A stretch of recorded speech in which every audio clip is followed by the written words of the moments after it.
Sinon, quand tu filmes, tu parles très lentement, quoi.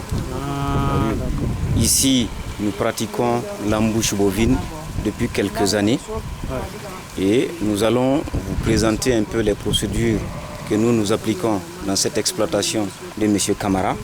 Je suis moi-même ingénieur zootechnicien, donc spécialisé dans les productions animales. Pour réussir une opération d'embouche, il y a des préalables. Le premier paramètre le plus important, c'est d'abord la ferme elle-même. Il faut qu'il y ait un espace conçu pour, avec des mangeoires, avec des abreuvoirs, et puis également une bonne réserve de fourrage. Ensuite, il y a l'aspect espèce ou type d'animal à acheter, et c'est là qu'intervient normalement tout le potentiel de l'ingénieur zootechnicien.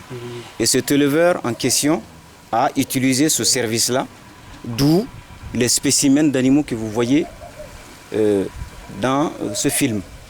Donc le choix de l'animal importe beaucoup dans la réussite de cette opération d'embouche. Ensuite, suivront les autres paramètres, avec la santé animale qui n'est pas négligeable, et également l'aspect alimentaire. L'alimentation obéit à deux règles fondamentales. La première règle, c'est la quantité de l'aliment. La deuxième règle, c'est la qualité. Après ces deux critères, il y a ce qu'on appelle le rationnement. Être capable de nourrir les bovins que vous voyez qui sont des ruminants. Donc vraiment ne jamais oublier l'aspect quantitatif. En fourrage dans un premier temps, ensuite l'apport de concentré qui est un complément. Il ne doit jamais dépasser 40% de la ration journalière. Ensuite, le reste est un suivi de l'aspect sanitaire, le suivi également des résultats. Et là, vous avez vraiment une opération d'embouche réussie, parce que les animaux qui au début sont quand même maigres mais en bonne santé, finissent par avoir cette forme-là que vous voyez avec... Très content. On lui souhaite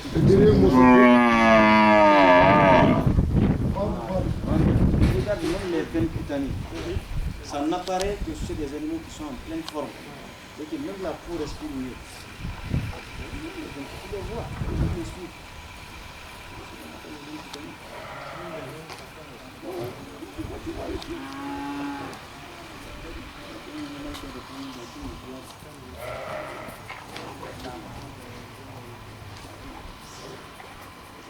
La bosse n'est pas considérée comme partie de la carcasse de la monture. Quelqu'un qui a ça comme bosse, c'est fait 6 kg de viande comme ça. Dans le kilo à 3 000 le boucher prend tout ça en compte. D'accord, donc on va continuer. Donc je vous donnerai les problèmes. Ça va là? Oui.